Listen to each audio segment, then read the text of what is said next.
आपल्याला मंथन किंवा स्कॉलरशिप परीक्षेमध्ये असा प्रश्न जर आला तर तो कसा सोडवायचा ते बघा. प्रश्न नीट वाचायचा अगोदर. अजय, विजय आणि संजय यांच्या वयाची बेरीज 88 आहे, तर 4 वर्षापूर्वी यांच्या वयाची बेरीज किती होती? आता बघा किती जणांचं वय दिलेलं आहे इथं? तिघांचं, अजय, विजय आणि संजय. मग आज रोजी यांचं वय किती आहे बाळांनो? 88 आहे आज रोजी. आणि आपल्याला किती वर्षापूर्वीचं काढायचंय? 4 वर्षापूर्वीचा. मग आता आज रोजी 88 आहे, मग 4 वर्षापूर्वी म्हणजे 4 कमी करावं लागलं आपल्याला याच्यातून. अजयचं 4 अधिक विजयचे 4 अधिक संजयचे 4 बरोबर किती वर्ष झाले? हे 12.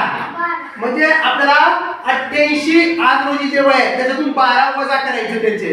बघा 88 वजा 12. 8 मधून 2 गेले 6, 8 मधून 1 गेले 7. किती आलं उत्तर? मग पर्यायामध्ये आहे का? किती नंबरला आहे? हा, समजलं तुम्हाला हे गणित कसं काढायचं वयाची बेरीज ते? आता दुसरा प्रश्न तसंच. सचिन हा त्याच्या भावापेक्षा 1026 दिवसांनी लहान आहे आणि सचिनच्या भावाचा जन्म बुधवारी झाला असेल, तर सचिनचा जन्म कोणत्या वारी झाला? बघा सचिन हा त्याच्या भावापेक्षा 1026 दिवसांनी लहान आहे आणि त्याच्या भावाचा जन्म बुधवारी झालाय. मग सचिनचा जन्म कोणत्या वारी झाला ते काढायचं आपल्याला. आता किती दिवसांनी मोठे बाळांनो?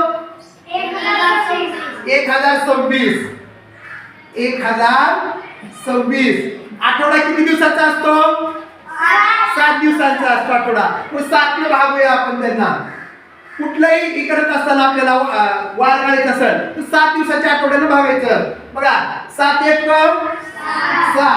10 मधून 7 गेले 3 राहिले. 7 न 3 7 पेक्षा 3 लहान आहे. वरच्या 2 ला खाली घ्या. 7 1 6 7 2 14 7 21 7 4 28. 7 आपण 35 जास्त आहे. 7 4 4 चा भाग बसला 28 28. 32 मधून 28 गेले 4 उरले. आता 7 पेक्षा 4 लहान आहे. वरच्या 6 ला खाली उतरवा. 7 सकून 42. 6 चा भाग बसला 46 मधून 42 गेले 4. आता भाग जाईल का रे? नाही. मग काय करायचं? सचिनच्या भावाचा जन्म कोणत्या वारी झाला? बुधवारी. मग बाकी किती उरले? बुधवारच्या पुढे 4 मोठे मोजा. गुरुवार, शुक्रवार, शनिवार